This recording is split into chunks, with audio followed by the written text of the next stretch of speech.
Happy independence day. Praise the Lord भाई और बहनों, आप सभी को यीशु मसीह के नाम से स्वागत करता हूँ इस online one day youth retreat में। जैसे कि आप जानते हैं, हम हर साल 15 अगस्त को वन डे यूथ रिट्रीट मनाते हैं हमारे डायसिस के द्वारा।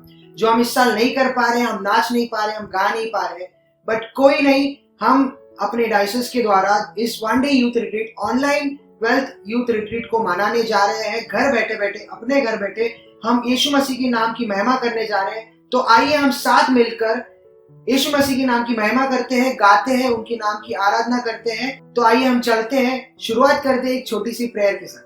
आज हमारे बीच कल्याण एरिया के चेयरमैन रेवरेंड अगिलेन अय्या प्रार्थना करेंगे। तो आइए हम प्रार्थना करते हैं।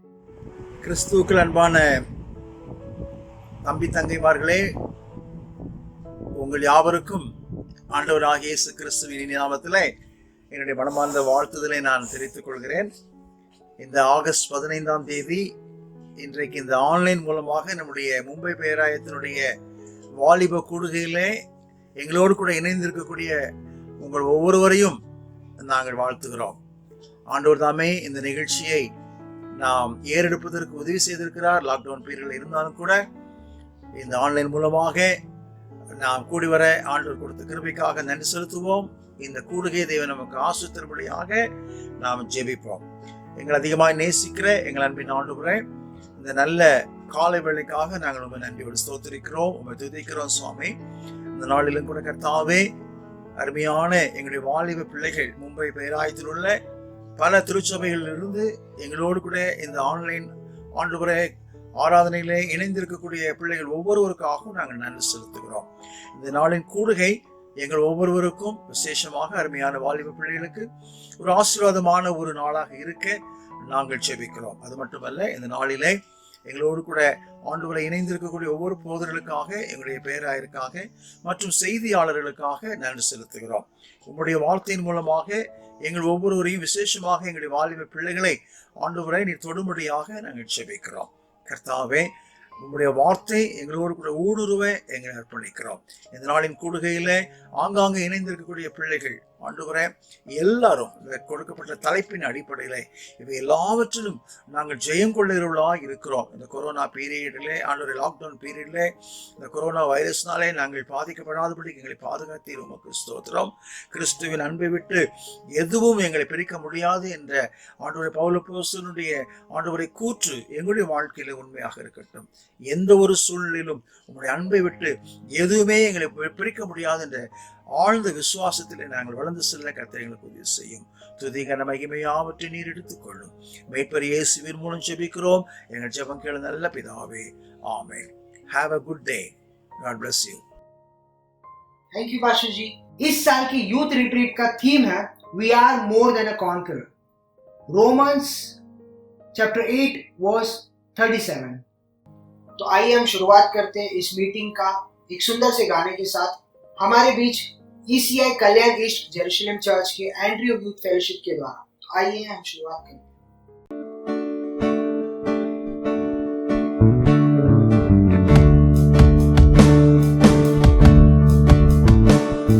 ஸ்தோத்திரம் இயேசுநாதா, உமக்கென்றும் ஸ்தோத்திரம் இயேசுநாதா.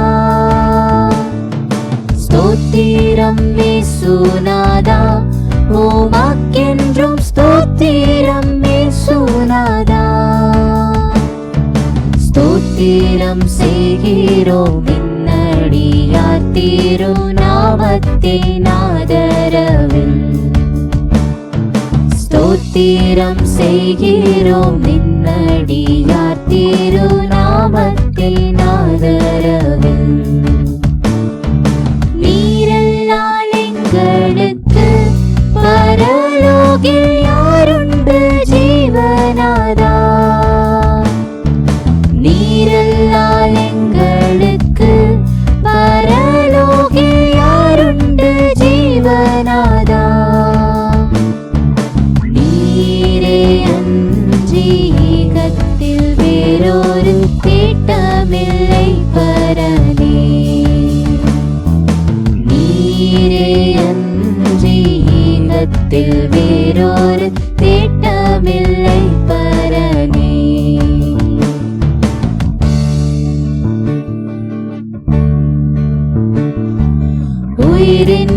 ஊற்றே நீயாவாய் உண்மையின் வழியே நீயாவாய் உயிரின் ஊற்றே நீயாவாய் உண்மையின் வழியே நீயாவாய் உறவின் பிறப்பே நீயாவாய் உள்ளத்தின் மகிழ்வே நீயாவாய் உறவின் பிறப்பே நீயாவாய் உள்ளத்தின் மகிழ்வே நீயாவாய் நீரில்லாத நாளெல்லாம் நாளாகுமா நீரில்லாத வாழ்வெல்லாம் வாழ்வாகுமா நீரில்லாத நாளெல்லாம் நாளாகுமா நீரில்லாத வாழ்வெல்லாம் வாழ்வாகுமா.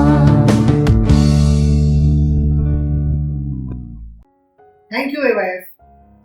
तो आइए हम वेलकम करते हैं बहुत ही स्पेशल पर्सन को, ईसीआई मुंबई डायसिस के bishop right reverend T Caleb Rajan Ayya को फॉर अ वेलकम स्पीच। प्रभु में प्रिय भाई और बहनों, प्रभु यीशु मसीह के नाम में आप सबकी स्वागत है। 2020 अगस्त 15 में हम मिलकर परमेश्वर की आराधना करने के लिए परमेश्वर ने ये मौका दिया, इसलिए मैं धन्यवाद करता हूँ। कुछ पास्टर लोग और जो यूथ लीडर्स हम मिलकर ये बात कर रहे थे, इस साल हम कैसे इस जो यूथ रिट्रीट को मना सकते हैं या यूथ रिट्रीट को हमने कंडक्ट कर सकते हैं। तब हमने एक आयोजन किया है यूट्यूब के द्वारा, हम इस प्रोग्राम को कार्यक्रम करेंगे करके। तो उसके हिसाब से हमने ये जो प्रोग्राम में खास प्रेयर, सॉन्ग्स, बाइबल रीडिंग और परमेश्वर के वचन ऐसे जो हम करेंगे ये हम विश्वास किया था और वो आज आयोजन भी किया था। उसके हिसाब से आज हमारे बीच में 2 मेहमान लोग आके परमेश्वर के वचन बताने वाला हैं। तो उसके बारे में मैं आप लोगों को बताना चाहता हूँ। पास्टर आंसले जोसेफ, ये जो पास्टर है यूएसए में कैलिफोर्निया में यूबो करके एक सिटी है, उस सिटी में परमेश्वर की काम और परमेश्वर के कार्य कर रहे हैं, पास्टर के काम सेवा कर रहे हैं। तो वो हमारे लिए परमेश्वर की वचन ले आ रहे हैं। उनके परिवार के बारे में बोलना होगा तो उनका एक पत्नी है और 2 बच्चे हैं जो लड़के हैं, तो उनके लिए मैं प्रभु को धन्यवाद करता हूँ। और साथ साथ हमारे लिए जो दिल्ली में गुड़गांव में रहने वाला रॉबिन एडविन, जो वो ब्रदर हमारे लिए परमेश्वर के वचन लेके आ रहे हैं। तो वो नॉर्थ अमेरिका बेस्ड में जो इंडिया में रहने वाला मोजाइम कंपनी का मैनेजिंग डायरेक्टर है।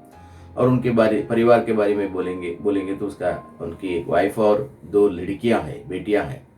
तो उन्होंने भी परमेश्वर की सेवकाई उनके काम के साथ साथ अनेक जगह में जो करके आ रहे हैं। खास जो दिल्ली में गुड़गांव में एक चर्च में वो मुख्य जो भाग ले रहे हैं। इतना भी नहीं, जो इंटरनेशनल लेवल में वो अनेक प्रचार भी किया है और परमेश्वर उनको उपयोग करता है, इसलिए मैं प्रभु को धन्यवाद करता हूँ। ये दोनों के द्वारा परमेश्वर हमारे बीच में जो बात करने वाला है, तो हम प्रार्थना के सहित रहेंगे, जरूर परमेश्वर हमारे साथ बात करेगा। आज इस समय में मैं आप लोगों को इस पैंडेमिक सिचुएशन में कैसा रहना, इस बारे में मैं थोड़ा 2 पॉइंट में बताना चाहता हूँ। जो पहली बात यह है, हमको हमारा जीवन में इस जो पैंडेमिक एक नया ऐसा हमको लग रहा है, परंतु इतिहास में हमेशा ये पैंडेमिक सिचुएशन आया है। गया जो 100 साल के पहले भी ऐसे एक कठिनाई जो दुनिया में आई थी, उसके पहले भी आई थी। ऐसे अनेक समय में इस कठिनाई आई ही है, परंतु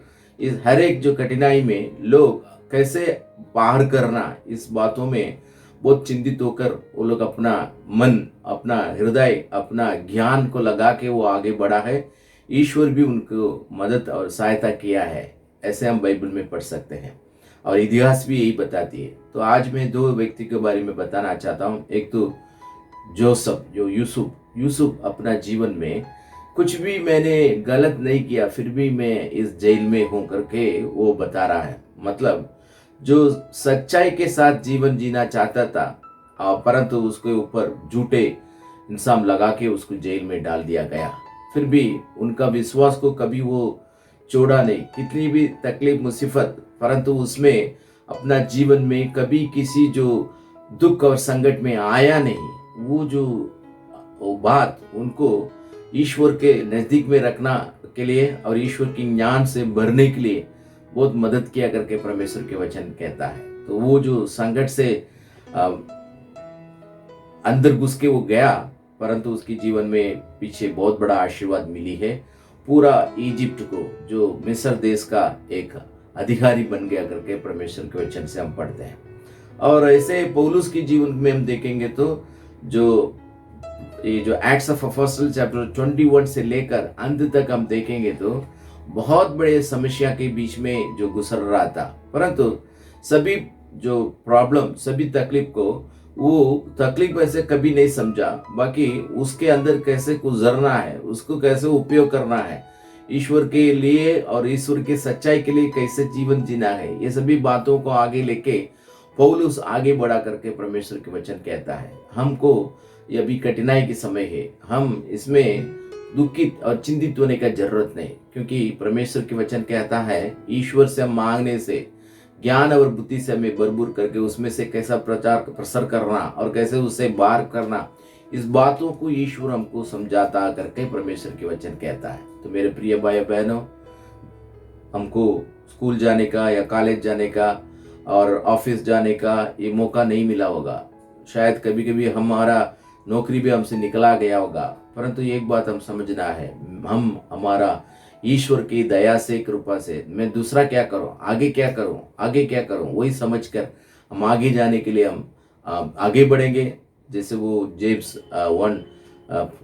1 अध्याय 5 कलम में लिखा हुआ, जो कोई अपना ज्ञान में या बुद्धि में कमजोरी है तो ईश्वर से मांगेगा तो ज्ञान देने वाला है। तो ईश्वर से हम मांगेंगे और हम आयोजन करेंगे और आगे बढ़ेंगे, जरूर हमारे जीवन में ईश्वर बहुत बड़ा काम करेगा। मैं खास इस जो यूथ रिट्रीट को आयोजन किया हुआ पास्टरों के लिए, एरिया चेयरमैनों के लिए और जो यूथ लीडरों के लिए और यूथों के लिए भी मैं धन्यवाद करता हूँ।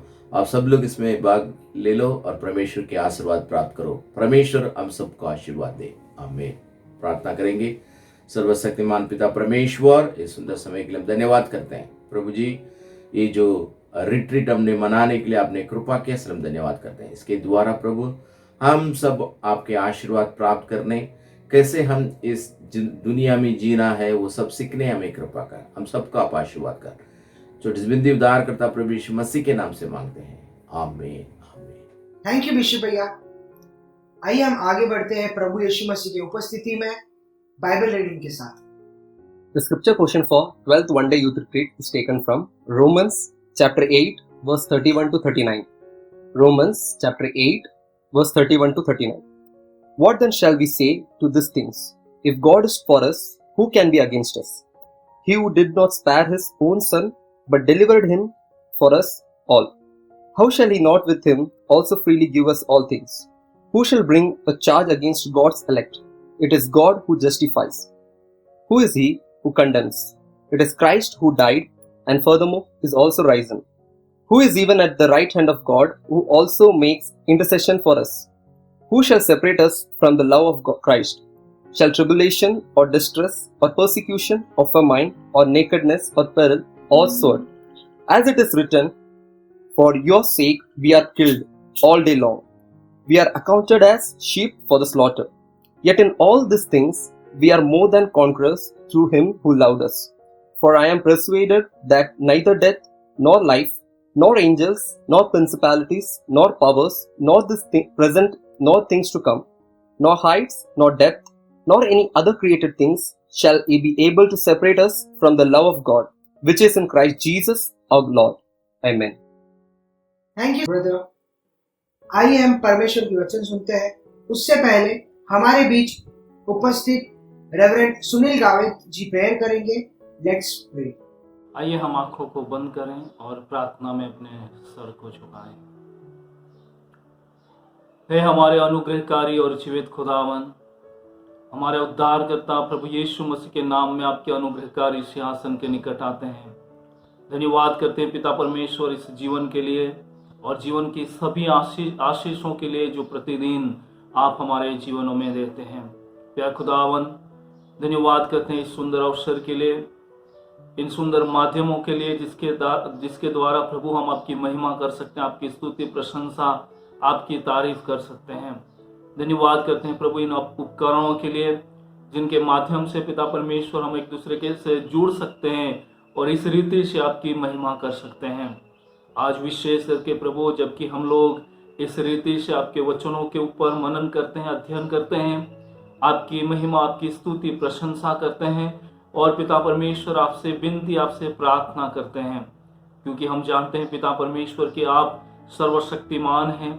आप पिता परमेश्वर सारे सृष्टि के रचने वाले, सब कुछ आपके हाथों में है और इसीलिए पिता परमेश्वर आपके वचनों की प्रतिज्ञाओं के ऊपर विश्वास करते, उन प्रतिज्ञाओं को याद करते हुए हम आज फिर से एक बार आपके अनुग्रहकारी सिंहासन के निकट आते हैं। पिता परमेश्वर, हम विशेष करके आज प्रार्थना करना चाहते हैं हमारे देश के लिए, हमारे विश्व के लिए प्रभु, जो कि कोविड-19 की महामारी से पीड़ित हैं। हमारे देश में और पूरे विश्व में लाखों करोड़ों लोग इस बीमारी से संक्रमित हो चुके हैं।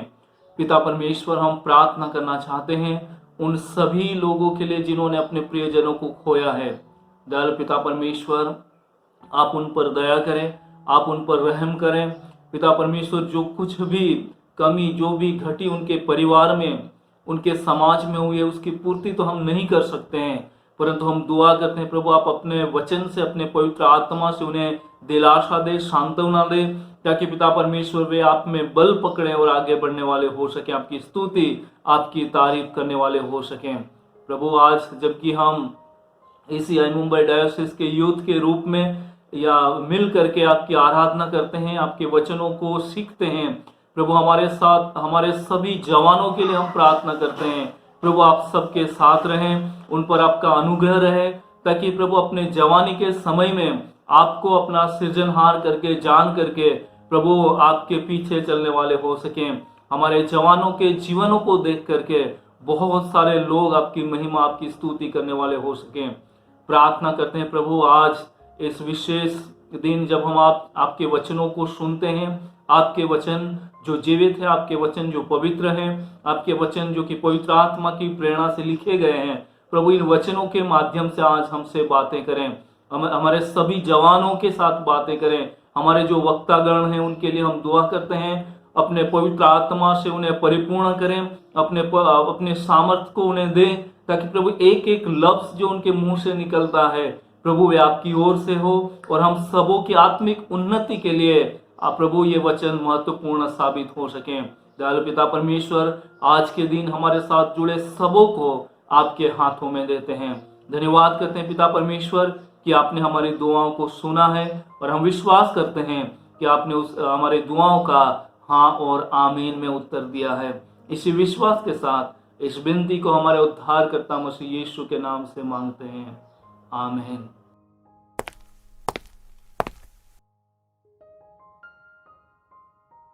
जैसे कि आप सब जानते हैं आज के सिचुएशन में ये मास्क कितना ज्यादा इंपॉर्टेंट हो चुका है अपने शरीर के लिए, उसी तरह हमारे स्पिरिचुअल लाइफ के लिए क्या इंपॉर्टेंट है ये हमें बताने आ रहे हैं brother Astley Joseph from California. आप सबको जय मसीह की। आइए थोड़ा समय हम प्रभु के वचन में देते हैं, उसके वचन को सीखने, उसके वचन में से पढ़ने और कुछ उत्साहित बातों को अपनी ज़िंदगी में लेने के लिए।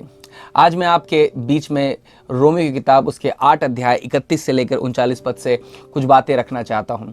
और मैं आज आपको एनकरेज करना चाहता हूं, क्योंकि मुझे पता है आज हम में से हर एक, चाहे वो इंडिया में हो, चाहे किसी और देश के किसी भी कोने में क्यों ना हो, आज कहीं ना कहीं जो भी हमारे चारों ओर चल रहा है, चाहे पेंडेमिक हो या फिर इकोनॉमिकल क्राइसिस हो या फिर आप नाम ले, इतनी सारी प्रॉब्लम हमारे चारों ओर चल रही हैं। हम में से हर एक जना कहीं ना कहीं इन बातों से प्रभावित है।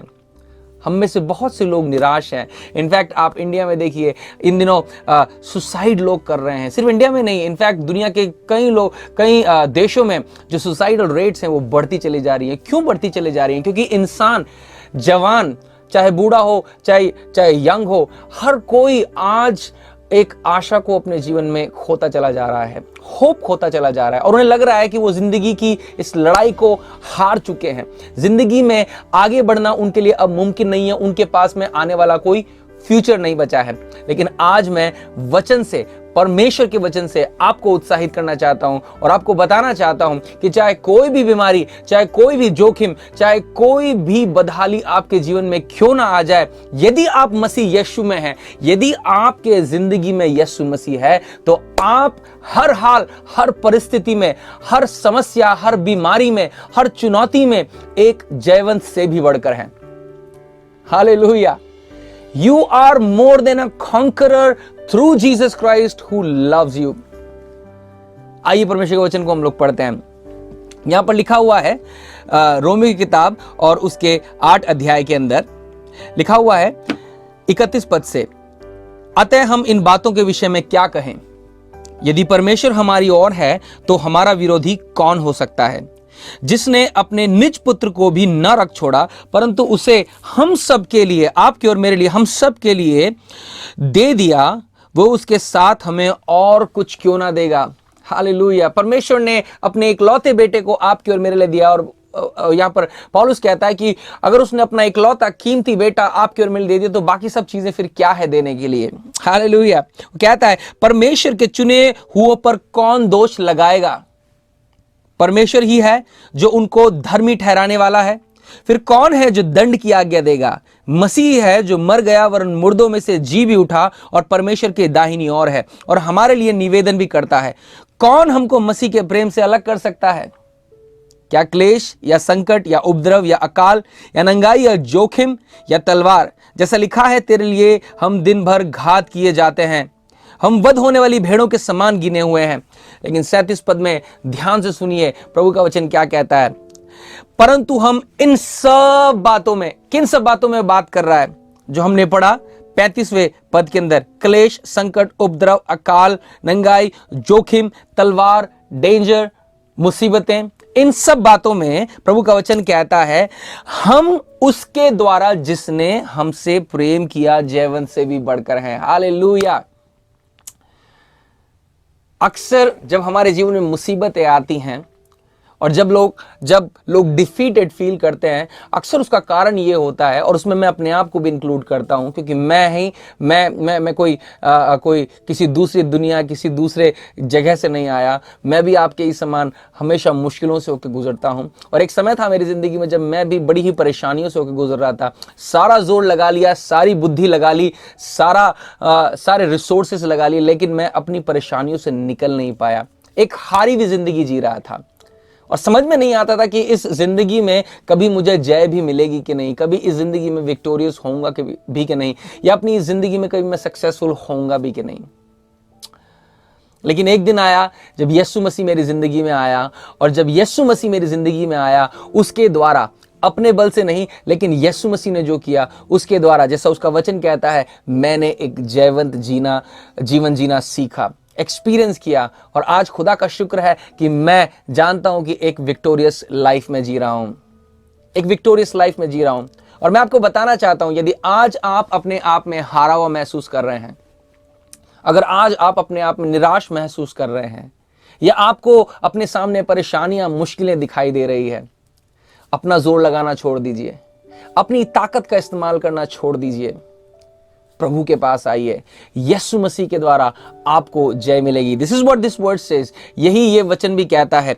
8 रोमियो की किताब उसका 8 अध्याय उसका 37 पद, परंतु इन सब बातों में, जैसे मैंने बताया, मुश्किलों में, बीमारियों में और बुराइयों में, इन सब बातों में हम लोग क्या हैं? जोखिमों, तलवार में, उपद्रव में क्या है? हम उसमें उसके द्वारा जिसने हमसे प्रेम किया। किसने हमसे प्रेम किया? मसीह यीशु ने आपसे प्रेम किया। आप मसीह यीशु के द्वारा जयवंत से भी बढ़कर हैं। आमीन। सिर्फ मसीह यीशु के द्वारा ही हम लोग जयवंत से भी बढ़कर हैं। क्यों हम लोग मसीह यीशु में जयवंत से ही बढ़कर हैं? क्योंकि अगर आप प्रभु यीशु मसीह के जीवन के बारे में पढ़ेंगे बाइबल के अंदर, तो बाइबल में यह दिखाती और बताती है कि यीशु मसीह इस दुनिया में आया और उसने सारे मानव जाति के पापों के लिए अपनी जान को दे दिया। वो मारा गया, गाड़ा गया, और सबसे अद्भुत बात जो किसी ने नहीं की उसने कर दिखाई, और वो ये कि उसने मृत्यु पर जय पाई और वो तीसरे दिन मुर्दों में से जी उठा। जी हाँ, इंसान का सबसे बड़ा शत्रु मृत्यु, उसको यीशु मसीह ने हरा दिया।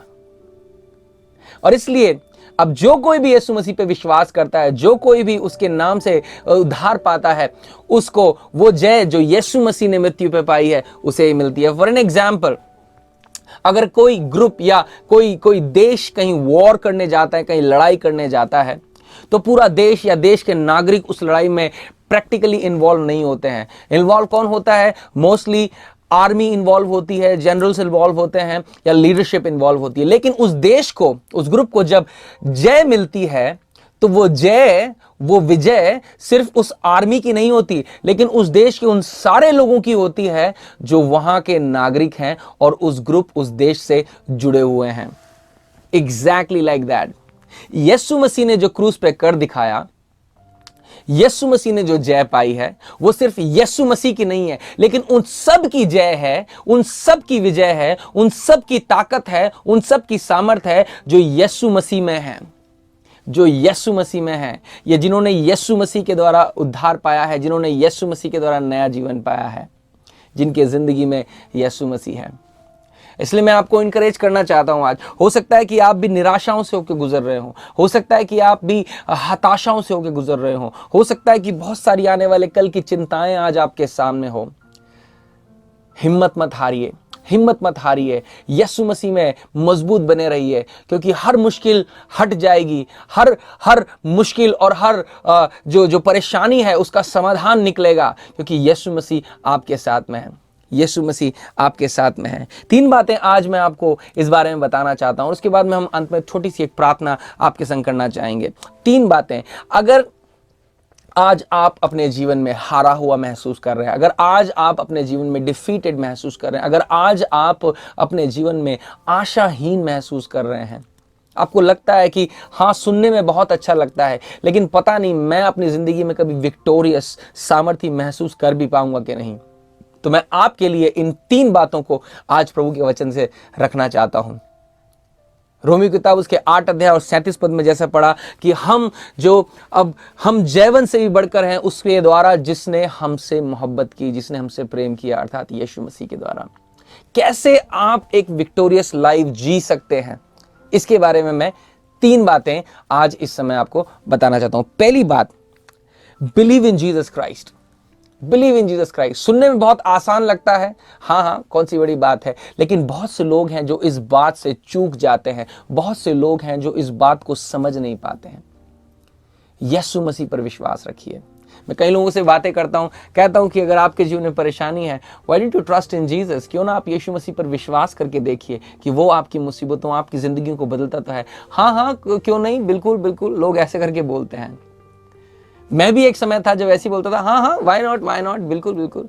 लेकिन एक समय आया जब मैंने सच में अपने घुटनों को टेका और कहा, प्रभु मैं अपने आप से अब ये नहीं कर सकता, यीशु मसीह मैं आप पे विश्वास करता हूँ, मैं आप पे भरोसा करता हूँ, मैं आपके ऊपर इस समय ट्रस्ट करना चाहता हूँ, अपनी मुसीबतों, अपनी परेशानियों के समाधान को लेकर, अपनी जिंदगी को लेकर प्रभु मैं आप पे भरोसा रखना चाहता हूँ। और मेरी यही गवाही है कि मेरी जिंदगी तब से बदल गई, मेरी जिंदगी तब से बदल गई। मैं भी मारपीट, गैंग, पुलिस केसेस, इन सब में इन्वॉल्व था, ड्रग्स, और आप बोलिए क्या नहीं, सब कुछ मैं इन्वॉल्व रहता था। लेकिन मेरी जिंदगी यीशु मसीह ने बदल दी। हारी हुई जिंदगी जी रहा था, लेकिन जब से यीशु मसीह मेरी जिंदगी में आया, मैंने एक जिंदा और जयवंत विक्टोरियस लाइफ को जीना शुरू किया। प्रभु का वचन बताता है, पहला यूहन्ना उसके 1 अध्याय उसके 9 पद में, प्रेरितों के काम 16 अध्याय उसके 31 पद में प्रभु का वचन हमें बताता है, they replied, believe in the Lord Jesus and you will be saved, you and your household। मसीह यीशु पर विश्वास रखो और तुम और तुम्हारा घराना बचाया जाएगा। किन बातों से बचाया जाएगा? किन चीजों से बचाया जाएगा? शैतानी चालों से, बुराइयों से और उन बातों से जो हमें तोड़ती हैं और हमें खत्म कर देना चाहती हैं, उन बातों से, और अल्टीमेटली हमें पिता से मिलाएगा। अगर आप यीशु मसीह पर विश्वास करेंगे, उसे अपना मुक्तिदाता और अपना उद्धारकर्ता ग्रहण करेंगे, तो आप उद्धार पाएंगे। दूसरी बात, पहला यूहन्ना उसके 1 अध्याय और उसके 12 पद में यहां पर इस प्रकार से लिखा हुआ है, But to all who believed him and accepted him, he gave the right to become children of God. जितनों ने उसे ग्रहण किया उन सभी को उसने परमेश्वर पिता की संतान होने का अधिकार दिया। जैसे मैंने कहा था ना, यीशु मसीह ने जय पाई है मृत्यु पे, यीशु मसीह ने शैतान और उसकी सारी चालों पे जय पाई है, और अब जो कोई भी उसके नाम पर विश्वास करता है वो जय उसे मिलती है। कैसे? उस अधिकार के द्वारा जो हमें यीशु मसीह पर विश्वास करने के द्वारा मिलता है कि अब हम भी परमेश्वर पिता की संतान हैं, उसके बच्चे हैं। और क्योंकि आप यीशु मसीह पर विश्वास करने के द्वारा परमेश्वर पिता की संतान, बेटे और बेटियां कहलाते हैं, तो ये सुरक्षा, ये जय आपके ऊपर भी आ जाती है। पहली बात, यीशु मसीह पर विश्वास कीजिए। मुझे नहीं पता आपने विश्वास किया है कि नहीं, मुझे नहीं पता आप यीशु मसीह को जानते हैं कि नहीं। मेरा नाम एशली जोसेफ है, और जैसा नाम से आपको लग रहा होगा कि हाँ, मैं किसी क्रिश्चियन ईसाई परिवार में पैदा हुआ था, बिल्कुल ठीक बात है, लेकिन मैं यीशु मसीह को नहीं जानता था। 18 साल की उम्र में मेरी जिंदगी बिल्कुल तबाह थी, और जैसे मैंने बताया ना, हर गलत बात में मैं इन्वॉल्व था। निराशा, हताशा और जिंदगी का अंत मुझे अपने सामने दिख रहा था। ऐसे समय में जब मैंने यीशु मसीह को पुकारा, अपनी जिंदगी यीशु मसीह को दी, उसने मुझे हार से जय की ओर, डिफीट से विक्ट्री की ओर वो मेरी जिंदगी को लेके आ गया। बुराई से भलाई की ओर, गंदगी से सफाई और अच्छाई की ओर उसने मेरी जिंदगी को मोड़ दिया और बदल दिया। जब से मैंने यीशु मसीह को पाया, उस पर विश्वास किया, उसने मेरे जीवन को बदला और मुझे एक नया जन्म दिया। एंड आई एम श्योर आप में से बहुत से ऐसे होंगे जो ये सुन रहे होंगे और कह रहे होंगे कि हाँ, मेरी भी यही कहानी है, मेरी भी यही, मेरे जिंदगी की भी यही बातें हैं। अंत में हम इसके लिए प्रार्थना करेंगे, लेकिन उससे पहले जल्दी से मैं दूसरी बात आपके सामने रखना चाहता हूं, वो ये है, रिपेंट ऑफ योर सिन। अगर आप एक जयवंत जीवन जीना चाहते हैं, उसके लिए एक सबसे बड़ी रुकावट हमारे जीवन में है, वो है पाप। वो है पाप। बाइबल क्या कहती है? बाइबल कहती है, पहला यूहन्ना उसके 1 अध्याय उसके 9 पद में, if we confess our sin, he is faithful and just and will forgive us our sins and purify us from all unrighteousness. हमें इस चीज को समझने की जरूरत है। परमेश्वर पवित्र है, परमेश्वर साफ है, और पाप वो गंदा है। कोई भी गंदी या अपवित्र चीज परमेश्वर के सामने नहीं ठहर सकती। और इसलिए यदि आपके और मेरे जीवन में पाप होगा, तो हम लोग भी परमेश्वर की उस प्रेम को, परमेश्वर के उस प्रेम को, परमेश्वर की उस फॉरगिवनेस को, परमेश्वर की उस भलाई को, उस जय को अपने जीवन में एक्सपीरियंस नहीं कर पाएंगे। इसलिए बहुत इंपॉर्टेंट है मेरे प्रियो, एक ऐसा जीवन बिताना जो क्षमा से भरा हुआ हो। और ये क्षमा हमें कैसे मिलती है? यीशु मसीह के पास आने से, यीशु मसीह के पास में आकर अपने पापों का अंगीकार करने से। बाइबल क्या कहती है? लिखा हुआ है पहला यूहन्ना 1:9 में, if we confess our sin, यदि हम अपने अपराधों को मान लेंगे तो वो पूरी तरह से विश्वास योग्य, धर्मी है, उन सारे पापों से हमें माफ करने और छुड़ाने में। अगर आपके जीवन में आज कोई भी पाप है, क्यों ना प्रभु के पास में आए, पश्चाताप करें, अपने पापों का अंगीकार करें और उससे कहें, प्रभु इन पापों की वजह से, इन पापों के बोझ की वजह से जो मेरे जीवन में बुराई है, जो मेरे जीवन में शैतानी कब्जा है, प्रभु तू मुझे उन सब बातों से छुड़ा, मुझे एक नई राह दिखा और मेरे जीवन को तू बदल। बाइबल कहती है, एक बार फिर से जैसे मैंने पढ़ा था यूहन्ना 1 उसके 12 में, कि जितनों ने उसे ग्रहण किया, परमेश्वर ने उसे यीशु ने उन्हें परमेश्वर पिता की संतान होने का अधिकार दिया। तो यदि आप अपने पापों को अंगीकार करते हैं, उनकी माफी खुदावन से मांगते हैं, तो वो आपको साफ करके, उन बुराइयों से निकाल कर, आपके पापों को माफ करके अपनी संतान होने का अधिकार देगा। और सबसे खूबसूरत बात यह है, यूहन्ना 3:16 में मेरे सबसे पसंदीदा वचनों में से है, कहती है, क्योंकि परमेश्वर ने जगत से इतनी मोहब्बत की कि उसने अपने इकलौते बेटे को आपके और मेरे लिए दे दिया, ताकि जो कोई भी उस पर विश्वास करे वो नाश ना हो लेकिन अनंत जीवन पाए। विश्वास करना है उसके ऊपर, पापों से पश्चाताप करना है, ताकि हम लोग एक जयवंत जीवन जीने पाएं और पाने पाएं। तीसरी और आखिरी बात जो बहुत से मसीहों के जीवन में दिखाई नहीं देती है, बहुत से मसीहों के जीवन में दिखाई नहीं देती है। कई मसीह होते हैं जो जिन्होंने उद्धार पाया होता है, जिन्होंने पापों से पश्चाताप तौबा की होती है, लेकिन फिर भी तीसरी बात जो हमें हमारे जीवन के लिए बहुत इंपॉर्टेंट वो है walk in the authority and the power of the name of Jesus Christ. Yeshu Masih के नाम के अधिकार और सामर्थ में चलना सीखिए। Hallelujah. Walk like a son, walk like a son, a prince and a princess. एक राजा, एक राजकुमार, एक राजकुमारी के तरह उसके बेटे, राजा के बेटे और बेटियों की तरह चलना सीखिए। बाइबल क्या कहती है? बहुत खूबसूरत बात लिखी है बाइबल में, या लूका रचित सुसमाचार उसके 10 अध्याय 17 से लेकर 20 पद में लिखा हुआ है, the 22 returned with joy and said, Lord, even the demons submit to us in your name. यीशु मसीह ने 72 यीशु मसीह ने 72 लोगों को सेवकाई के लिए भेजा था। और बाइबल कहती है जब वो लौट के आए यीशु मसीह से वो कहते हैं, Lord even the demon submit to us in your name.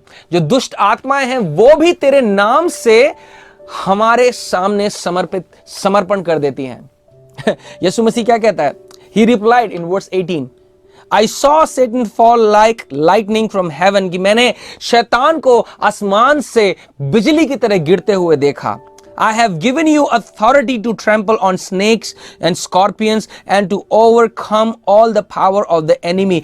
Nothing will harm you. वो कहता है कि मैंने तुम्हें अधिकार दिया है। क्या अधिकार दिया है? कि सांपों को कुचलो और बिच्छुओं और हर एक तरह की शत्रु की सामर्थ के ऊपर अधिकार ले लो, और कोई भी ये ताकत तुम्हें नुकसान नहीं पहुंचाने पाएगी।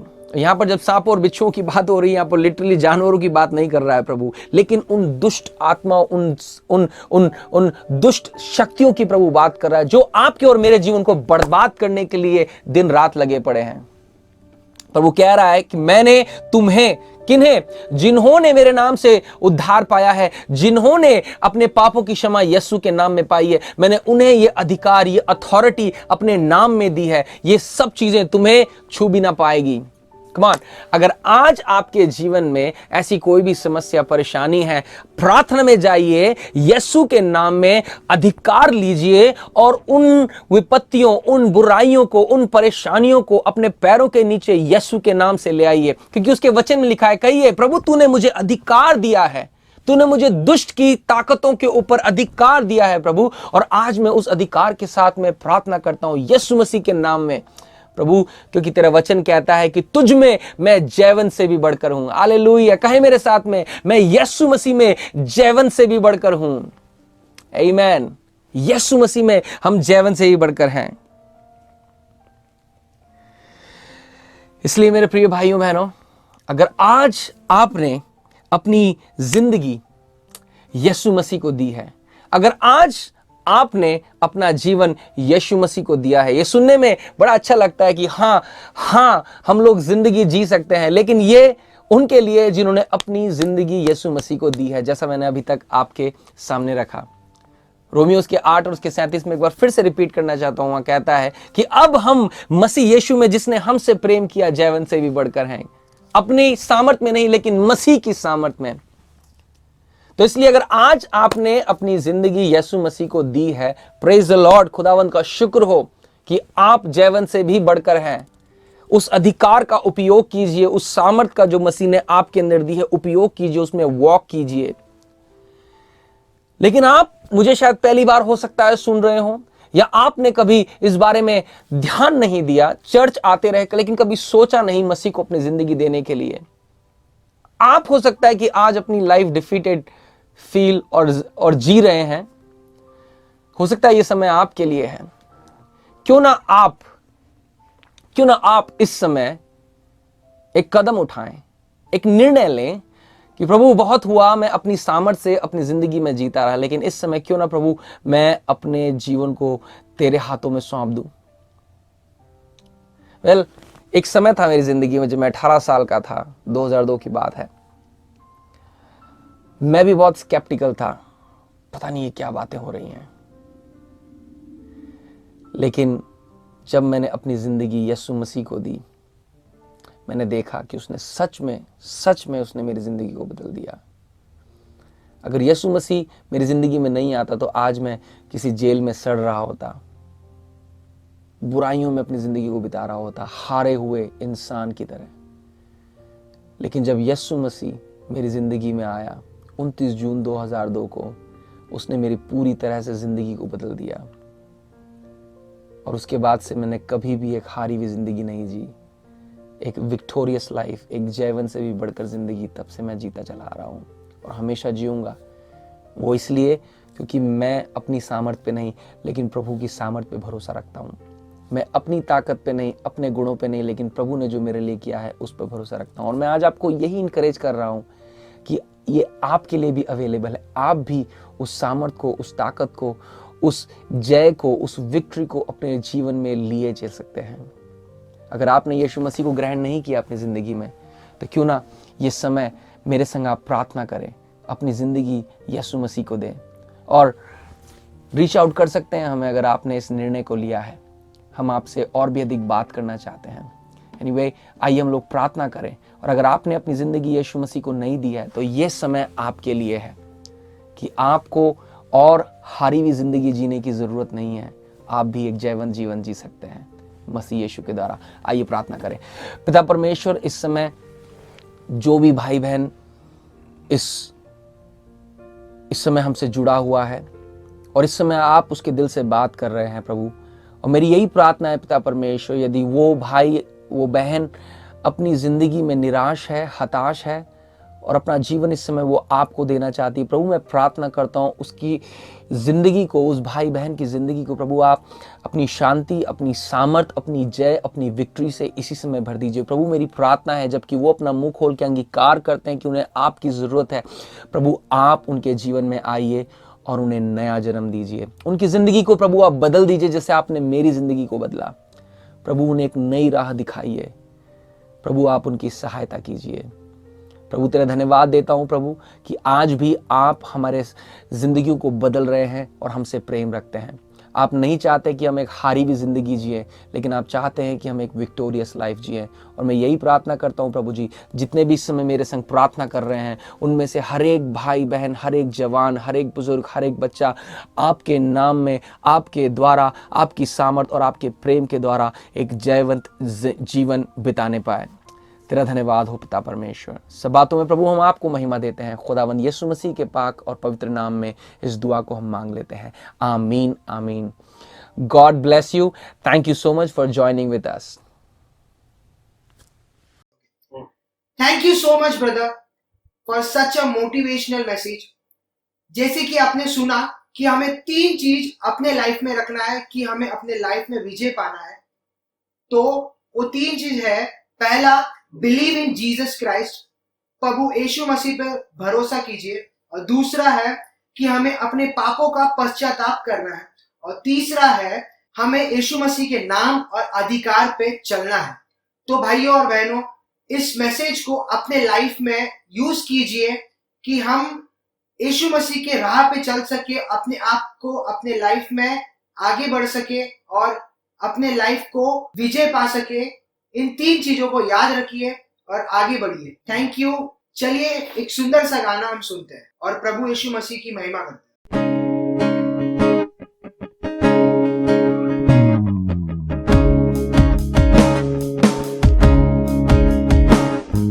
सा पा रे गा पा रे गा मा पा नी सा रे सा पा रे गा मा पा रे गा मा पा नी सा रे सा।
पर चलाया, तूने मुझे छुड़ाया, अपनी राह पर चलाया। मैं धन्यवाद करता रहूंगा, यीशु धन्यवाद करता रहूंगा। मैं धन्यवाद करता रहूंगा, यीशु धन्यवाद करता रहूंगा। धन्यवाद धन्यवाद धन्यवाद धन्यवाद धन्यवाद धन्यवाद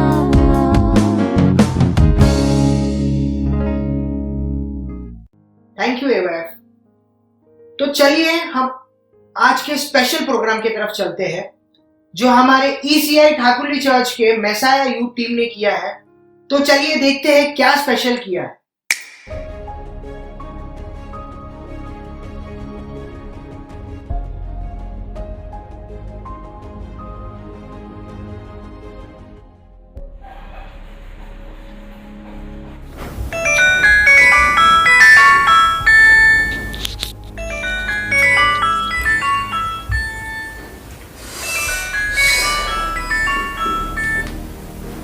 ஹலோ ஹலோ. சொல்லுங்கண்ணா. டேய் தம்பி, 3 மாசமா வீட்டு வாடகை கொடுக்குற மாதிரி எதுவும் ஐடியா இருக்கா இல்லையா? முயற்சி பண்ணுறேண்ணா, வாடகை சீக்கிரம் தந்துடுறேன். உனக்கு 1 வீக் தான் டைமு. அதுக்குள்ள நீ வீட்டு வாடகை கொடுக்க முடிஞ்சா கொடு, இல்லைன்னா வீட்டை காலி பண்ணிடு. உன் சாமானெல்லாம் வெளியே தூக்கி போட்டுருவேன்.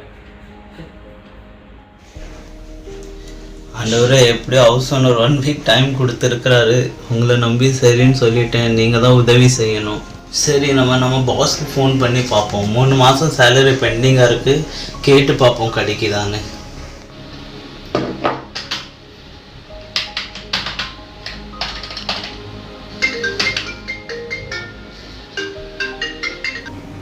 ஹலோ, யாரு? ஹலோ சார், நான் உங்கள் கம்பெனியில் வேலை செய்கிற அனீஷ் பேசுகிறேன். சார், வீட்டு வாடகை கூட கொடுக்க முடியல சார். கொஞ்சம் கஷ்டமாக இருக்குது. கொஞ்சம் ட்ரை பண்ணுங்கள் சீக்கிரம் சம்பளம் தர்றதுக்கு ப்ளீஸ். நான் வச்சுதான் தர மாட்டேன்னு. இந்த லாக்டவுன் டைமில் எல்லாருக்கும் தான் கஷ்டமாக இருக்குது. எனக்கே வர வேண்டிய காசு ரொம்ப இருக்குது. எனக்கு பெண்டிங்காக இருக்க காசு சும்மா 3 கோடிக்கு மேலே இருக்கியா? ஆமாம், நீ தான் ப்ரேயர் வந்து பண்ணுவல. நீ தான் ஏசப்பான்னு ஆஃபீஸில் வந்து ரொம்ப பைபிளாக ரீட் பண்ணிட்டு நீ வேணா ப்ரேயர் பண்ணு. உன் ஏசப்பாட்ட சொல்லு உன் பாஸுக்கு வர வேண்டிய காசுலாம் வரணும்னு. வந்தால் நான் ஏன் வச்சுருப்பேன், அவன் தந்துடுறாயா? சரியா? இவனுங்க வேற வேலை இல்லை. அரிசி எவ்வளோ இருக்குன்னு பார்ப்போம். அது அரிசியும் ரொம்ப கொஞ்சமாக இருக்கு. ஒரு நாள் வர்றது கூட ரொம்ப கஷ்டம். என்ன பண்ணுறது, ரொம்ப கஷ்டமாக இருக்கு. தங்கச்சிக்கு நான் ஃபோன் பண்ணி ஹெல்ப் பண்ணி கேட்போம்.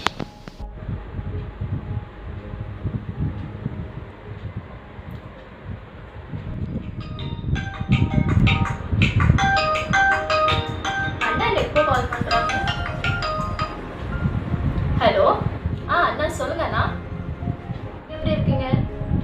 நான் நல்லா இருக்கேம்மா, நீ எப்படி இருக்க?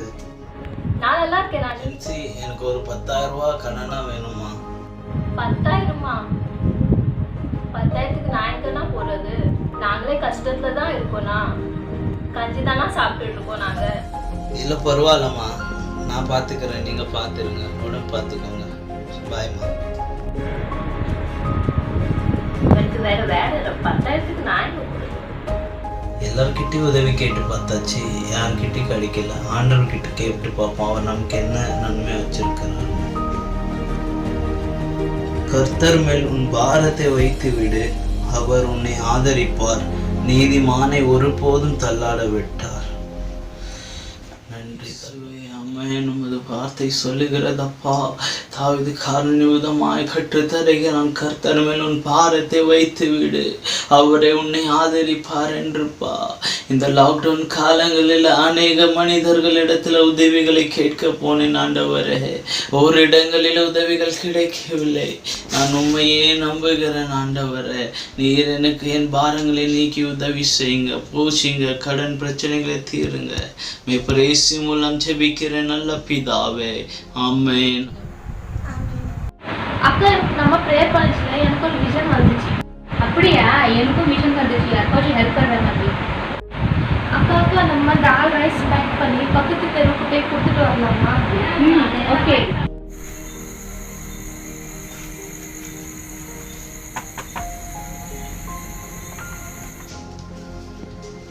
தேங்க்யூ மேடம், தேங்க்ஸ் இந்த ஹெல்ப் பண்ணதுக்கு.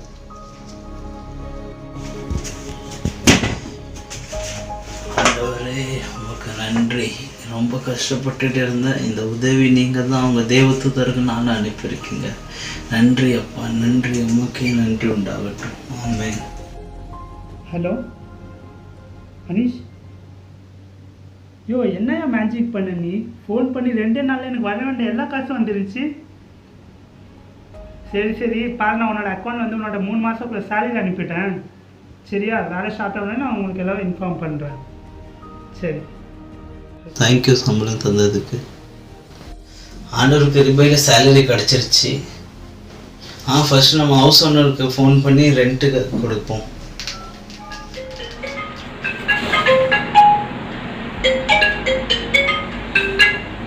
ஹலோ ஹலோ அண்ணா, நான் அனீஷ் பேசுகிறேண்ணா.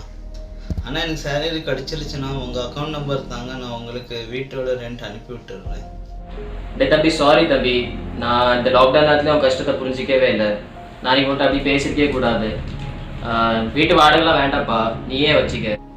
அண்ணா பரவாயில்லண்ணா, அக்கௌண்ட் நம்பர் சென்ட் பண்ணுங்க, நான் அனுப்பிடுறேன். இல்லை தம்பி, வேண்டாம் தம்பி, ஒரு அண்ணனா ஹெல்ப் பண்ணணும்னு நீ நினச்சிக்கோ. சரியாப்பா, பார்த்து இருந்துக்கோ. ஓகேப்பா. ஆண்டவர் கிருபையில் நம்ம ஹவுஸ் ஓனர் கண்ணில் கிருபை கடிச்சு ரெண்ட் வேண்டான்னு சொல்லியிருக்காரு இந்த பேண்டமிக் டைமில். சரி, இந்த பணத்தை நம்ம தங்கச்சிக்கு அனுப்பி விட்டுறலாம், அவளுக்கு ஃபோன் பண்ணி சொல்லலாம்.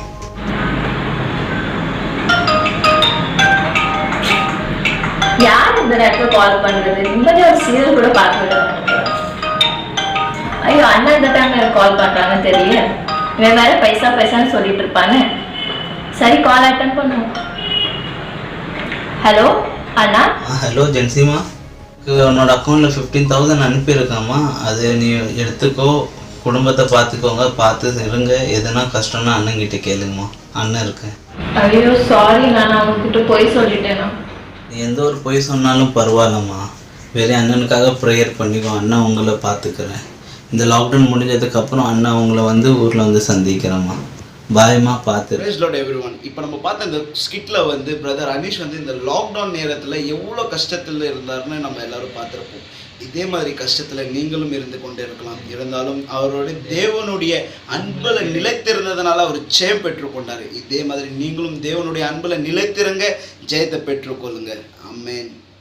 तालियां तो बनता है.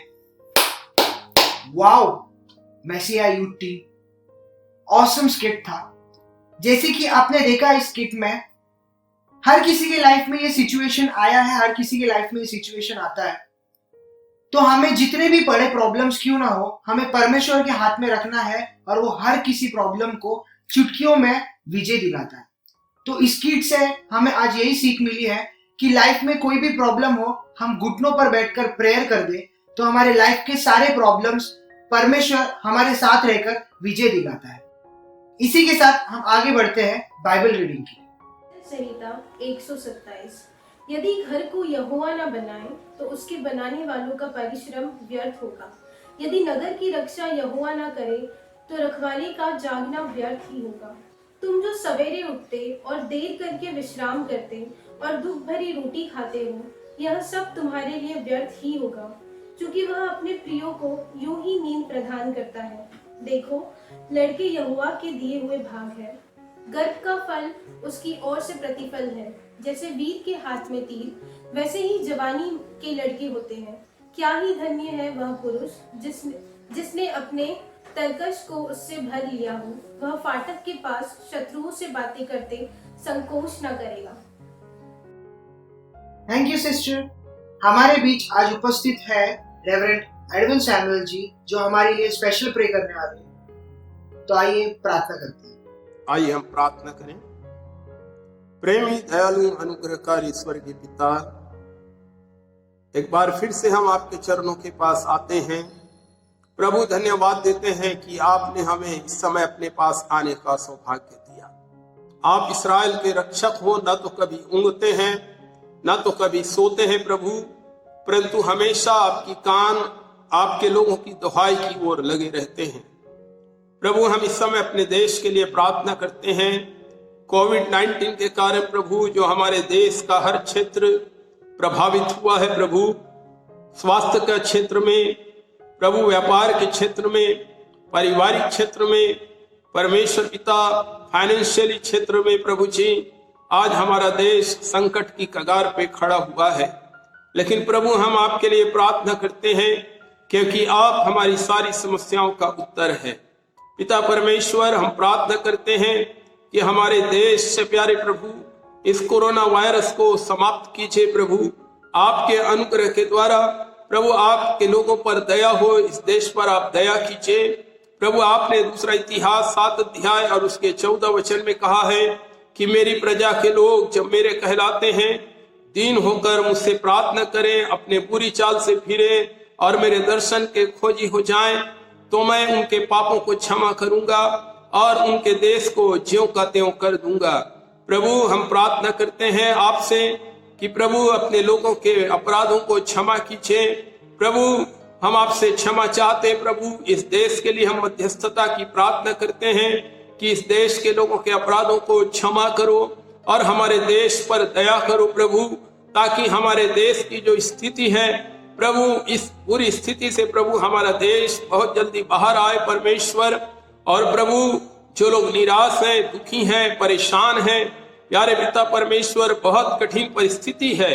इस कठिन परिस्थिति से प्रभु जी हमारे देश के लोग आपके अनुग्रह के द्वारा छुटकारा पाए प्रभु परमेश्वर। आपका वचन में दाऊद कहता है कि यहोवा के वचन के खुलने से प्रकाश होता है और उससे भोले लोग, निर्बुद्धि लोग ज्ञान प्राप्त करते हैं प्रभु। आपका वचन जो आपके दास के मुख से निकले, उसके द्वारा प्रभु हर एक सुनने वालों पर अनुग्रह हो और प्रभु आपके ज्ञान को प्राप्त करें, आत्मिक जीवन में आगे बढ़ सके प्रभु जी। इस समय जो दास आपके वचन को लेकर आ रहे हैं परमेश्वर पिता, उनके होठों को छू लीजिए, पवित्र आत्मा के द्वारा उनकी सहायता कीजिए, मदद कीजिए, अगुवाई प्रदान कीजिए प्रभु, ताकि जो कुछ वो बोले परमेश्वर वो हर एक व्यक्ति के लिए आत्मिक उन्नति का कारण बनाए। जिन्होंने आपको स्वीकार नहीं किया है उनको प्रभु जी, उनके लिए अवसर आपको स्वीकार करने का कारण बन जाए प्रभु जी। आगे के समय को आपके पवित्र और सामर्थ्य हाथों में देते हैं। इस आयोजन के लिए हम आपको धन्यवाद देते हैं। सारी महिमा आदर आपको देते हुए प्रभु यीशु मसीह के नाम में मांगते हैं, आमीन। थैंक यू पास्टर जी। परमेश्वर के वचन को बांटने के लिए हमारे बीच उपस्थित है दिल्ली से ब्रदर रॉबिन एडविन जी। तो आइए हम परमेश्वर के वचन को सुनते हैं। मेरे प्रिय दोस्तों, जैसे इन्होंने बताया, मेरा नाम रॉबिन एडविन है। मैं दिल्ली के पास गुड़गांव में रहता हूँ अपने परिवार के साथ। आज मुझे बड़ी खुशी है कि आपके साथ बात करने का मौका मिला है। मैं इसके लिए परमेश्वर को धन्यवाद देना चाहूँगा और बिशप खैलक को, जिन्होंने मुझे ये मौका दिया है।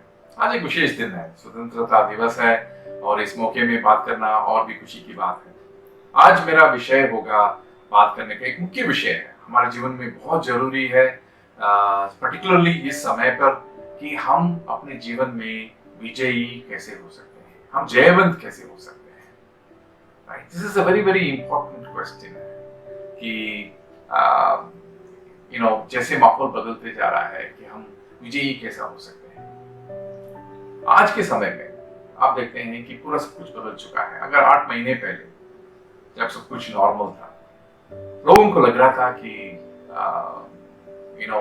हम सब चीजों में नियंत्रण है, बिजनेसेस अच्छे चल रहे थे, इकोनॉमी 7% में ग्रो कर रहा था, everything was growing, businesses were good, लोगों का करियर अच्छा चल रहा था, बिजनेसेस बढ़ रहे हैं, उनका करियर बढ़ रहा है। उनको लग रहा था कि मैं इस तरह से मैं अपने जीवन में आगे चले जाऊंगा, मेरा बिजनेस में इस तरह से बढ़ाऊंगा, मैं ये करूंगा।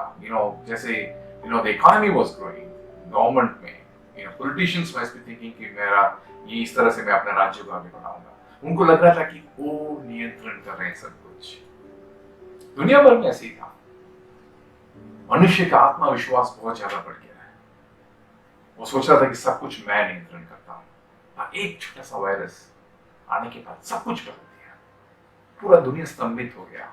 मुंबई, जिसको बोलते हैं कि सिटी दैट नेवर स्लीप्स, वहां पे बिल्कुल शांति हो गई। किसी ने नहीं सोचा था कि ऐसा हो सकता है।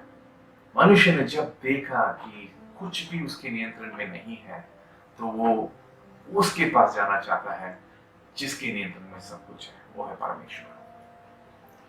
और ये एक जो स्थिति हुआ है, इससे हमें बिल्कुल पता चलता है कि मनुष्य के नियंत्रण में कुछ नहीं है। उसको लगता है, हमें लगता है कि मेरा जीवन पूरा मेरे नियंत्रण में है, मेरा करियर मेरे नियंत्रण में है, मेरा बिजनेस मेरे नियंत्रण में है, पर बिल्कुल नहीं है। आज हमें उसका पूरा विश्वास हो गया है, सब कुछ परमेश्वर के हाथ में है।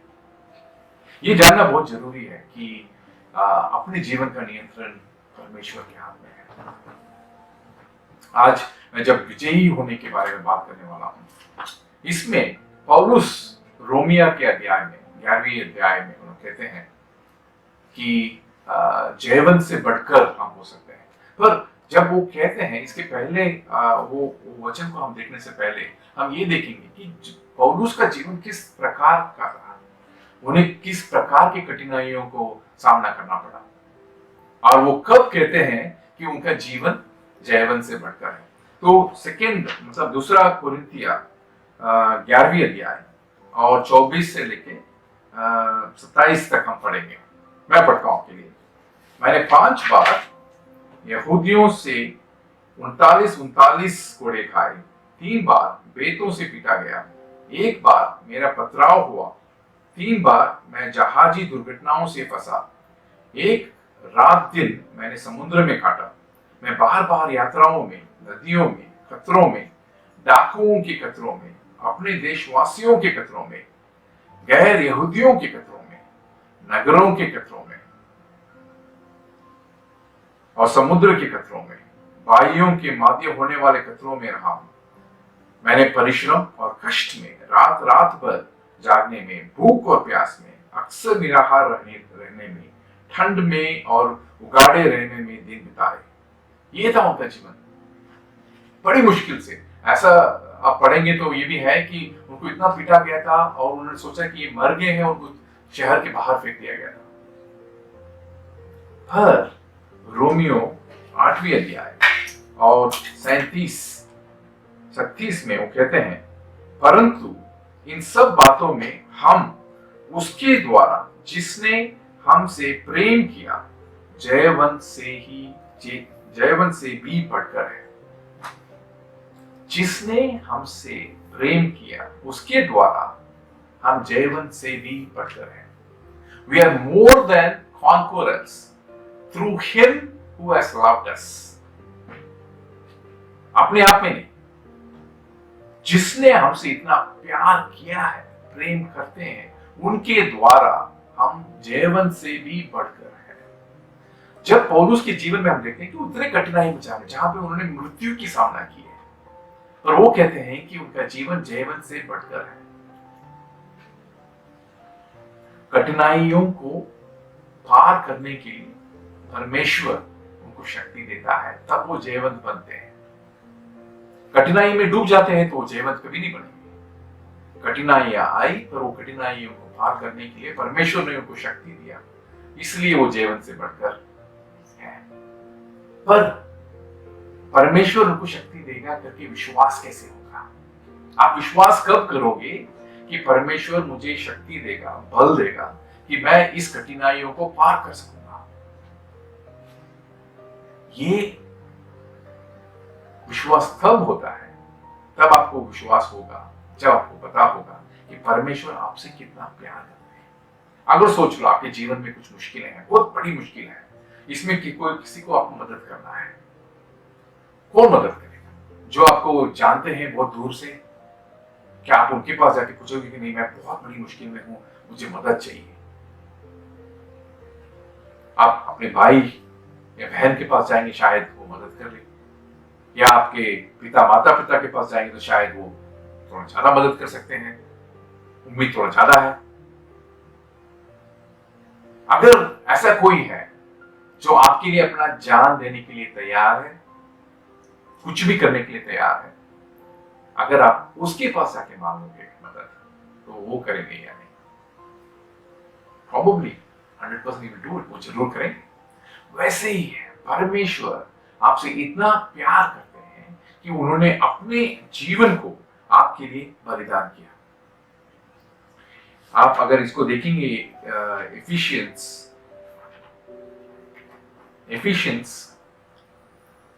5वें अध्याय और 2 वचन, इसमें ये लिखा है, प्रेम से चलो जैसे मसीह ने भी हमसे प्रेम किया और सुखदायक सुगंधित भेंट बनकर हमारे लिए अपने आप को परमेश्वर के सम्मुख बलिदान कर दिया। यीशु मसीह ने आपको इतना प्यार किया कि उन्होंने अपने आप को परमेश्वर के आगे बलिदान कर दिया।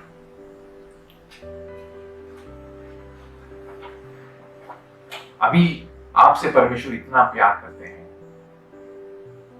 तो जरूर आप विश्वास कर सकते हैं कि वो आपको मदद करेंगे, आपको शक्ति देंगे, आपको बल देंगे। कोई भी कठिनाइयों से आप ऊपर जाने के लिए, कोई भी कठिनाइयों को पार करने के लिए आपको जरूर बल देंगे। आप अगर आप देखते हैं कि विजेता हम होने के लिए कोई युद्ध लड़ना पड़ता है, राइट? कठिनाइयों को पार करना, कठिनाइयां, जब आप कठिनाइयों को सामना करते हैं तो वो एक युद्ध जैसा है। हमेशा विजेता तब होते हैं जब वो युद्ध लड़कर उसमें जीतते हैं, तब वो विजेता बनते हैं। अगर हम इस्राएली लोगों को देखते हैं, जब मूसा ने इस्राएली लोगों को कानान देश में ले गए, तो उनको कानान जो देश उनके लिए परमेश्वर ने दिया था, वहां पे लोग बसे हुए थे, उनसे लड़कर जीतकर फिर वो कानान पहुंचे, फिर उनकी लाइफ में, उनके जीवन में शांति, सुख सब आया था। पर वहां पहुंचने के लिए उस युद्ध लड़ना पड़ा, उसमें जीतना पड़ा। उसी प्रकार हम विजयी तब बनते हैं जब हम युद्ध लड़कर उसको जीतते हैं। पर ये मैं इसलिए कह रहा हूं, ये युद्ध क्यों जरूरी है? क्योंकि परमेश्वर कहते हैं कि अगर यूहन्ना में देखेंगे, यूहन्ना 16वीं अध्याय और 33वीं वचन में, यूहन्ना 16वीं अध्याय और 33वीं वचन, इसमें परमेश्वर यीशु मसीह कहते हैं, संसार में तुम्हें क्लेश होता है, परंतु साहस रखो, मैंने संसार को जीत लिया है। संसार में क्लेश होता है, तकलीफें आएगी, मुश्किलें आएगी। ये कभी नहीं है कि तकलीफ नहीं आएगा, पर परमेश्वर ये कहते हैं कि साहस रखो, मैंने संसार को जीत लिया है। इसे विश्वास करना चाहिए। परमेश्वर आपके लिए सब कुछ करने के लिए तैयार है, सब कुछ आपके लिए अपना जीवन तक बलिदान कर दिया है। जब आज इस कोरोना के कारण बहुत लोगों के, बहुत जगह पे कंपनियों में बिजनेस नहीं है तो बंद कर रहे हैं, लोगों को कम कर रहे हैं, पगार, सैलरी को कम कर रहे हैं।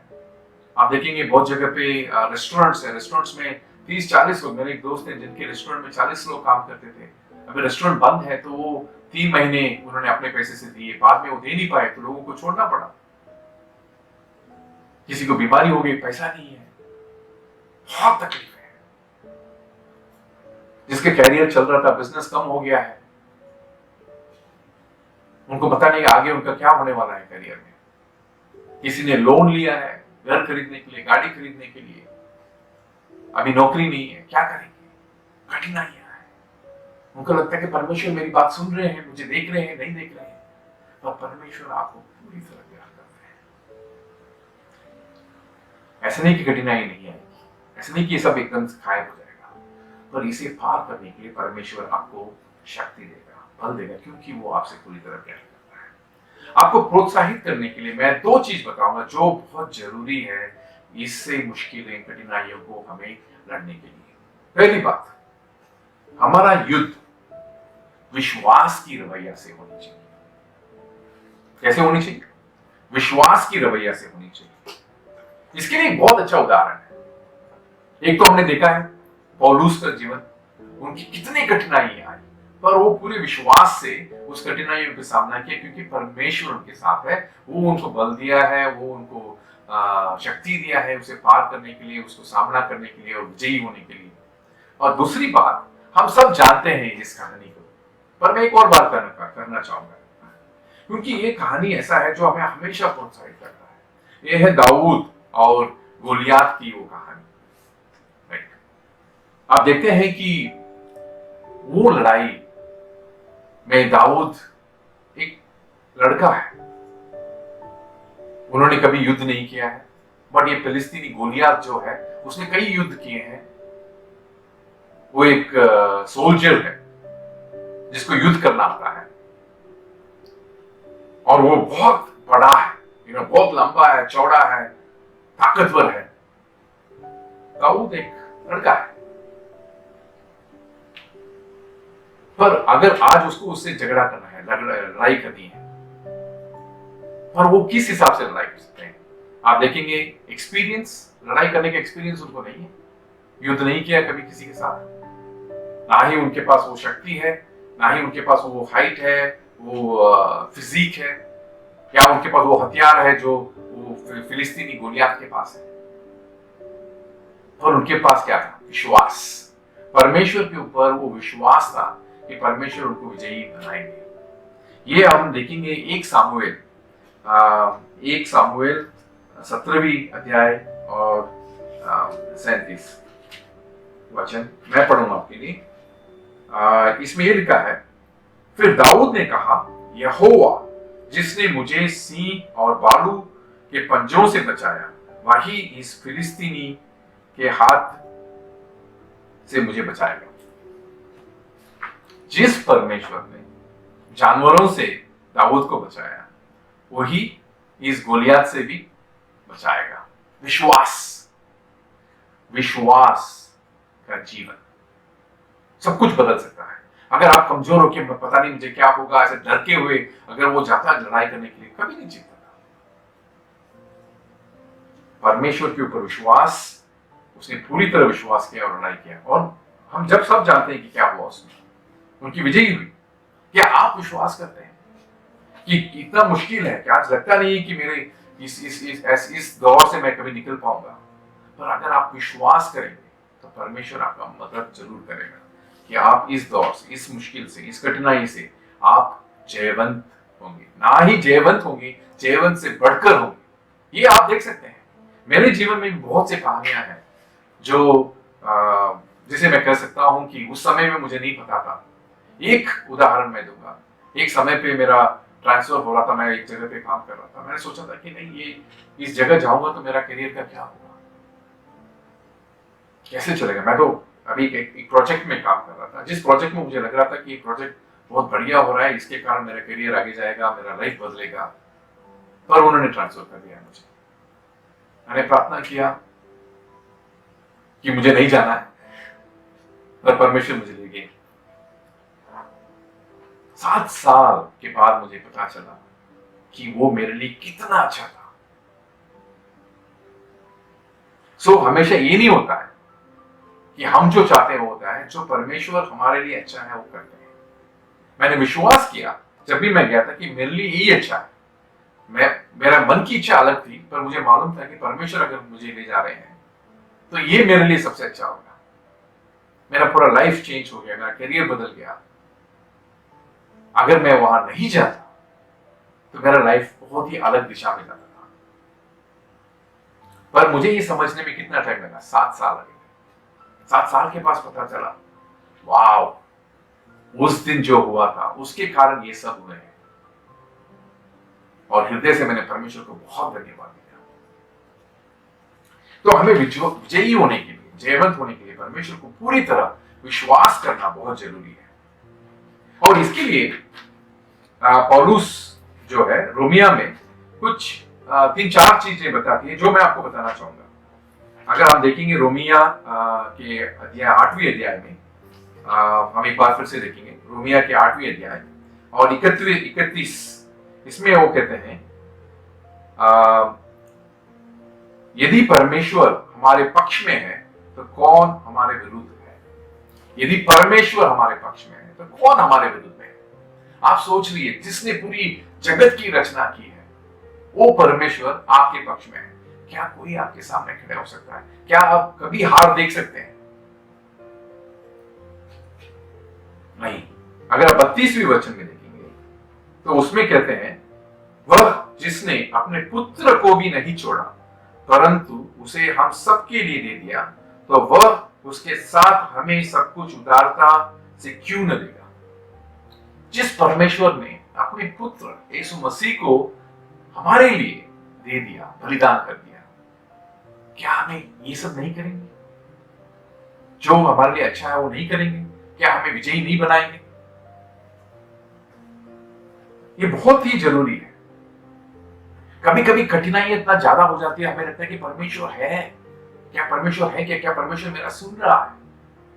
क्या मुझे इससे कभी बाहर निकालेंगे? पर आपको विश्वास रखना जरूरी है। आपको विश्वास अगर आप करते हैं कि परमेश्वर ने आपके लिए अपने आप को बलिदान दिया और आपको मुक्ति किया है, तो आपको यह भी विश्वास करना जरूरी है कि परमेश्वर आपको विजेता बनाएंगे।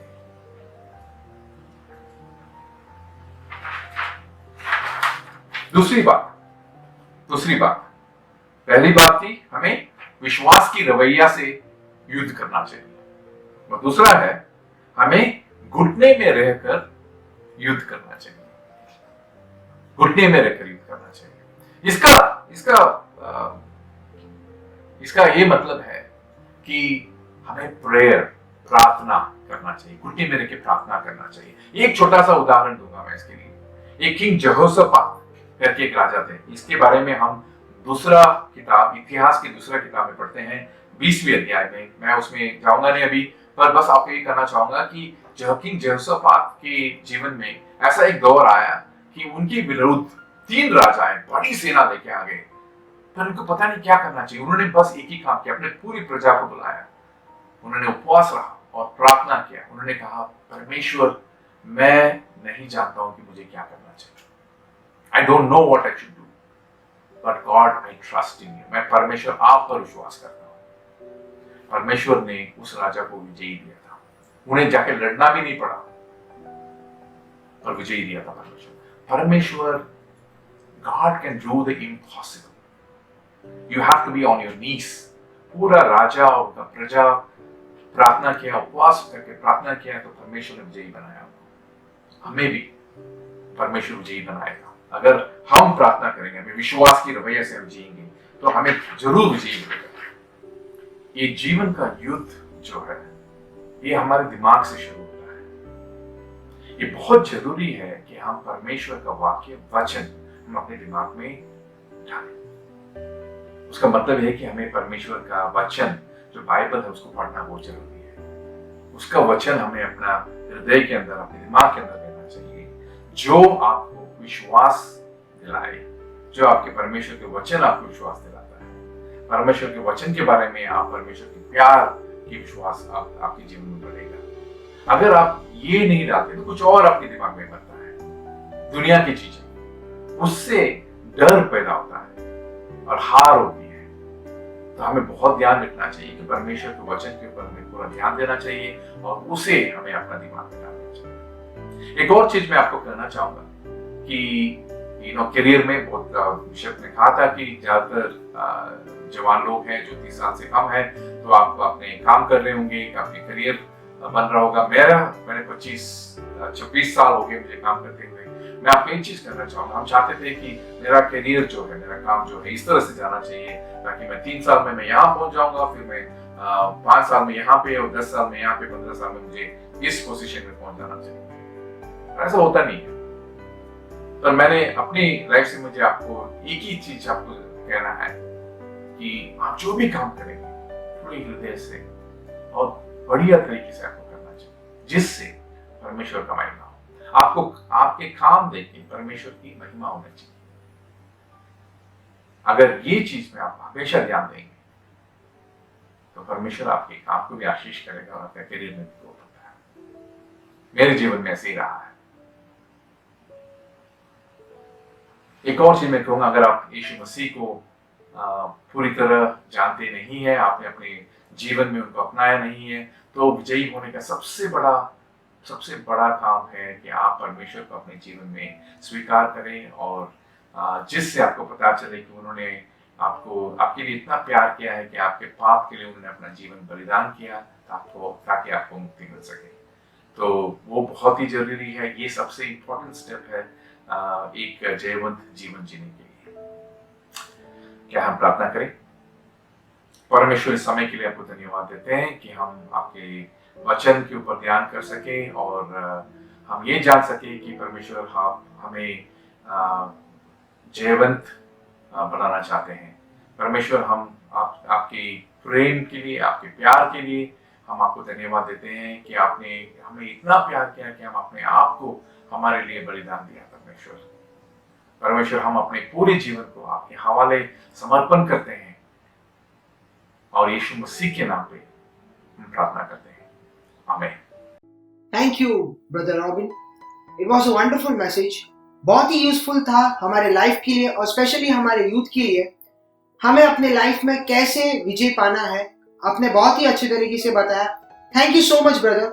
आइए हम आगे बढ़ते हैं, एक सुंदर सा गीत गाते हैं, अपने अपने घरों में बैठकर प्रभु की महिमा करते हैं। Let's welcome AYF।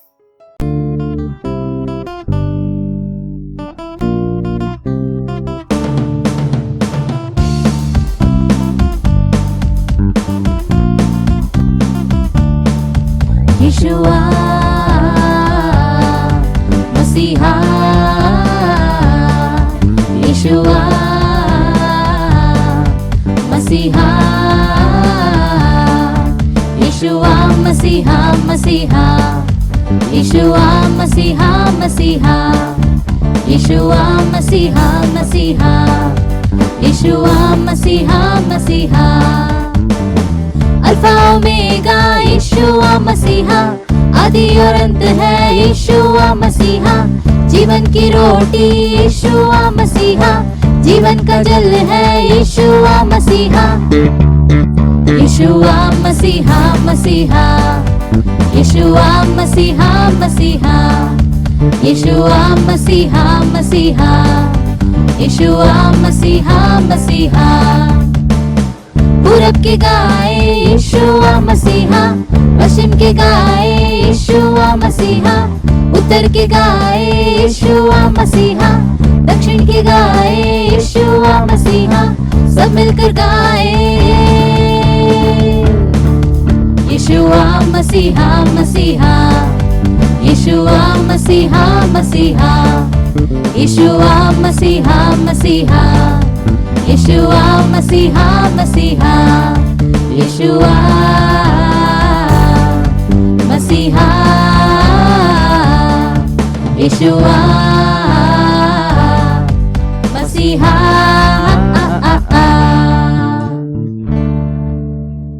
तो अब हम वन डे यूथ रिट्रीट के आखिरी में आ चुके हैं, तो चलिए अब हम वोट ऑफ थैंक्स सुनते हैं। अब सबको जय मसीह की। परमेश्वर का वचन इस प्रकार से कहता है, हम जानते हैं कि जो लोग परमेश्वर से प्रेम रखते हैं उनके लिए सब बातें मिलकर भलाई ही को उत्पन्न करती हैं। हाँ मेरे प्रिय भाइयों और बहनों, आज इस दिन का मीटिंग आयोजन करने में परमेश्वर ने हमको मदद किया, इसके लिए मैं परमेश्वर को धन्यवाद देता हूँ।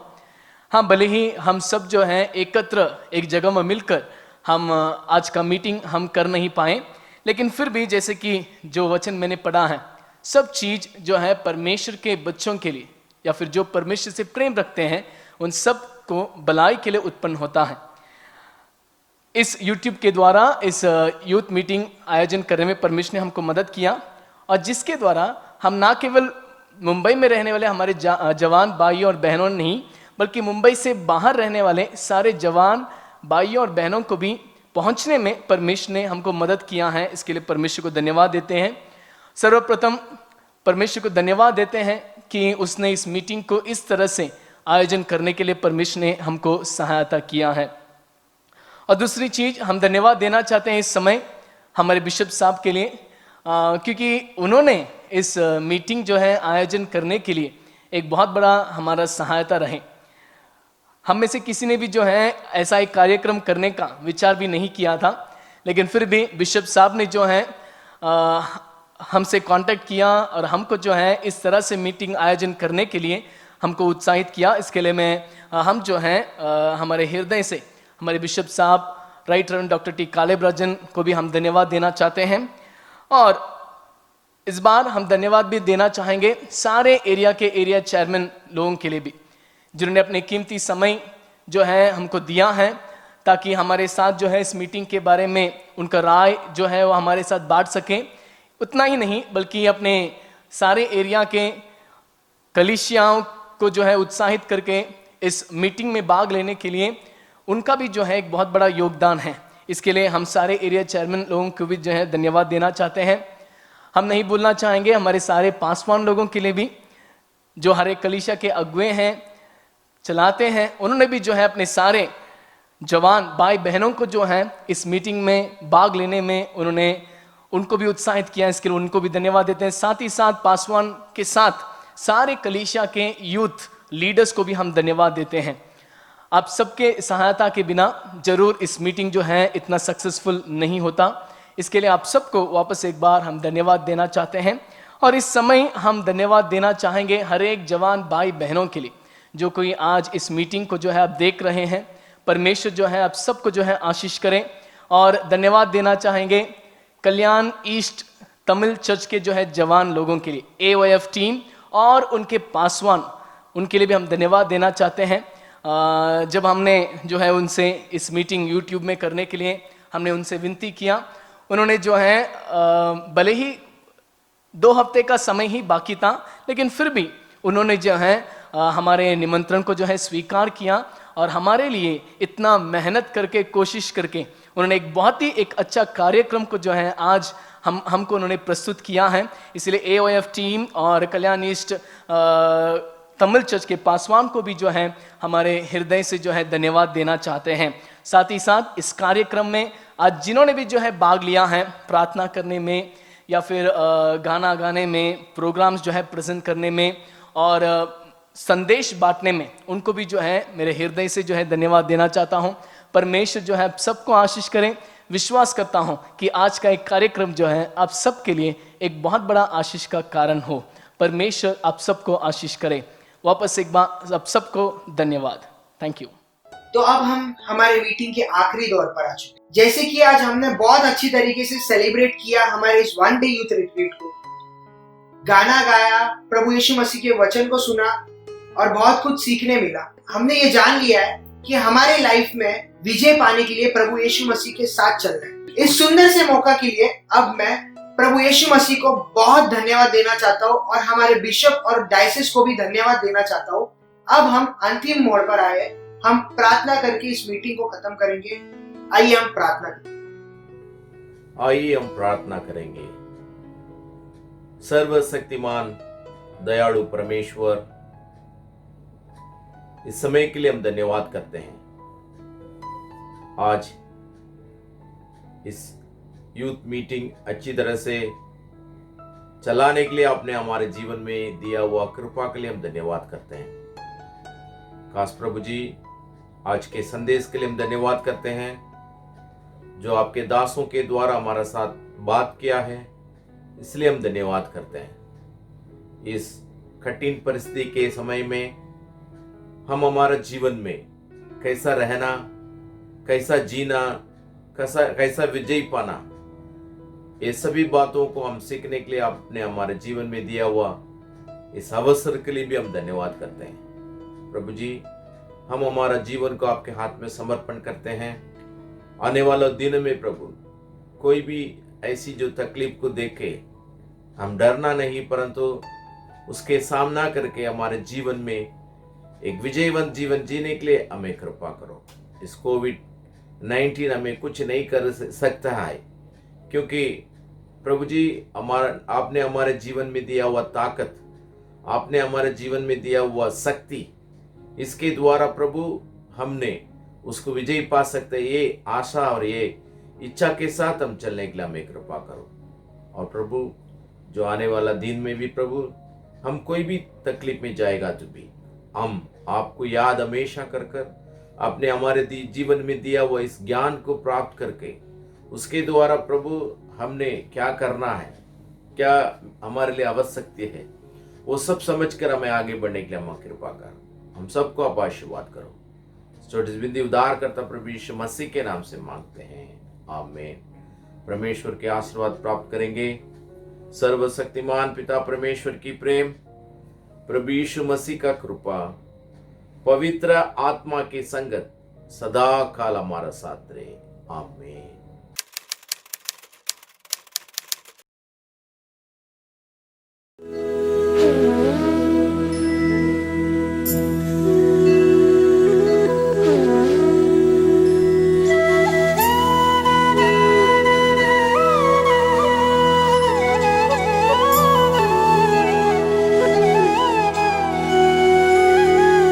जन गण मन अधिनायक जय हे भारत भाग्य विधाता।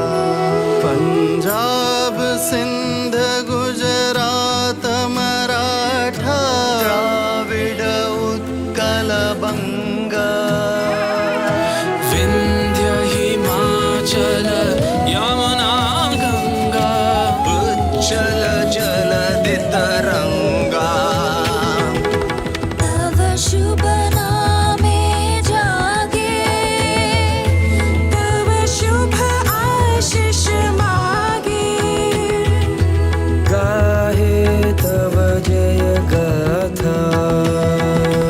जन गण मंगलदायक जय हे भारत भाग्य विधाता। जय हे जय हे जय हे।